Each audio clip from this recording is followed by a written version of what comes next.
Assalamualaikum warahmatullahi wabarakatuh. Yang saya hormati Ibu Rati dan Bapak Muhajir selaku dosen mata kuliah Manajemen Strategi. Nama saya Arfad Syawikam. Di sini saya akan mempresentasikan jawaban ujian akhir semester Manajemen Strategi kelas B.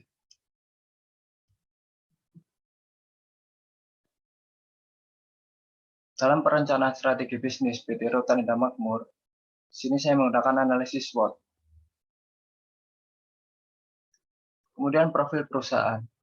PT Rotan Indah Makmur merupakan perusahaan yang bergerak di industri ekspor mebel dengan memproduksi berbagai gaya furnitur anyaman rotan berkualitas tinggi ke berbagai negara seperti Amerika Serikat, Eropa, seperti Jerman, Perancis, Belgia, Uni Emirat Arab, dan Tiongkok.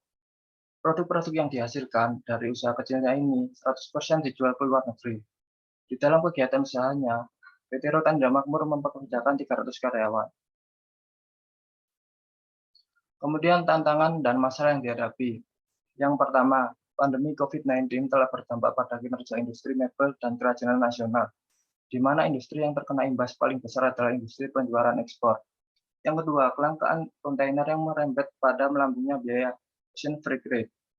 Kemudian yang ketiga, terbatasnya cargo space kapal yang berakibat pada penumpukan barang di gudang. Yang keempat, selama pandemi justru peminat mebel atau furnitur meningkat tajam sebesar 50% dibandingkan kondisi sebelum pandemi.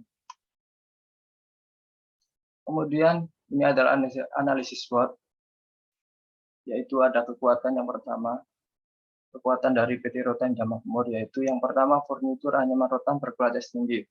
Yang kedua, memiliki karyawan berkompeten sehingga dapat menghasilkan produk berkualitas tinggi. Yang ketiga, mampu menembus pasar internasional. Yang keempat, memiliki berbagai karya furnitur. Yang kelima, ketersediaan bahan baku rotan melimpah di Indonesia. Selanjutnya adalah weakness atau kelemahan. Yang pertama, produk 100% dijual ke luar negeri. Yang kedua, kapasitas gudang terbatas. Yang ketiga, belum memiliki pasar dalam negeri. Yang keempat, kerugian akibat order yang ditolak dan tertunda. Yang kelima, jauhnya lokasi pengiriman membuat mahalnya biaya pengiriman. Selanjutnya ada opportunity atau peluang. Yang pertama, permintaan mebel atau furnitur meningkat 50% selama pandemi. Kemudian yang kedua, peluang pasar dalam dan luar negeri terbuka lebar. Yang ketiga, membaiknya kondisi pandemi menurunkan biaya pengapalan kontainer. Kemudian yang keempat, momentum perang dagang Amerika dan Cina. Kemudian yang kelima, alternatif ekspor jalur udara. Selanjutnya yang keenam, perkembangan teknologi dan informasi serta perkembangan teknologi dan informasi yang membantu menyebarkan informasi serta memasarkan dengan lebih cepat. Kemudian ada ancaman atau threat. Kelangkaan kontainer yang merembet pada melambungnya biaya ocean freight rate. Kemudian yang kedua, penutupan sejumlah pelabuhan besar di dunia untuk mengendalikan pandemi COVID-19. Yang ketiga, persaingan pasar industri furnitur. Kemudian yang keempat, Indonesia tidak memiliki kapal kontainer antar benua sehingga bergantung dari perusahaan asing. Selanjutnya yang keempat, regulasi pemerintah yang menghambat ekspor mebel dan kerajinan Indonesia. Selanjutnya, strategi kombinasi SWOT. Yang pertama ini adalah strategi strength dan opportunity. Yang pertama, memasuki pasar dalam negeri dan mengkombinasikan pasar ekspor dan domestik sehingga jika ada goncangan dari di luar, industri dalam negeri tetap bisa bertahan. Kemudian yang kedua, memanfaatkan media sosial untuk pemasaran dan penjualan karena aktivitas belanja online selama pandemi juga mendukung peningkatan penjualan furnitur, ekspor maupun dalam negeri. Kemudian yang ketiga, mengikuti pameran atau event nasional dan internasional untuk mempromosikan produk ke pasar global. Kemudian yang keempat, membuat desain-desain mebel yang sedang tren dan disukai pembeli. Yang kelima, memanfaatkan seni dan budaya yang beraneka ragam dari Sabang sampai Merauke dijadikan model desain-desain mebel dan kerajinan untuk meningkat pelanggan. Selanjutnya ada weakness dan opportunity. Yang pertama, mengurangi produksi dan fokus pada penjualan untuk mengatasi penumpukan stok di gudang.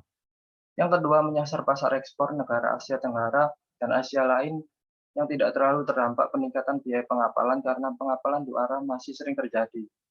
Kemudian yang ketiga, memanfaatkan kargo jalur udara sebagai alternatif biaya pengapalan yang tinggi untuk pengiriman produk dengan ukuran lebih tinggi.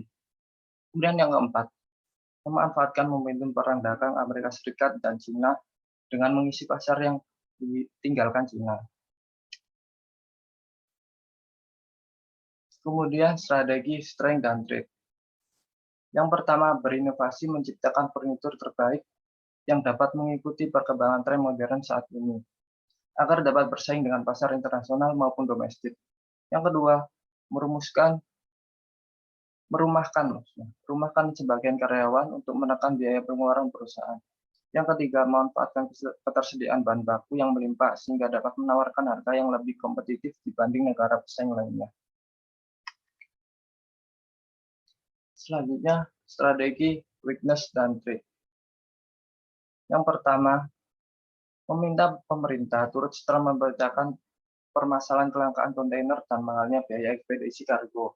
Yang kedua, mengusulkan melalui HIMKI kepada pemerintah Indonesia untuk memiliki perusahaan pelayaran antar benua dan kontainer sendiri sebagai upaya mengurangi ketergantungan dengan perusahaan pelayaran asing. Sementara untuk jangka pendek, meminta pemerintah membuat suatu aturan supaya tidak ada kontainer kosong dikirimkan ke luar negeri. Yang ketiga, memanfaatkan kargo jalur udara sebagai alternatif biaya pengapalan yang tinggi untuk pengiriman produk dengan ukuran yang lebih kecil. Sekian presentasi dari saya. Terima kasih. Wassalamualaikum warahmatullahi wabarakatuh.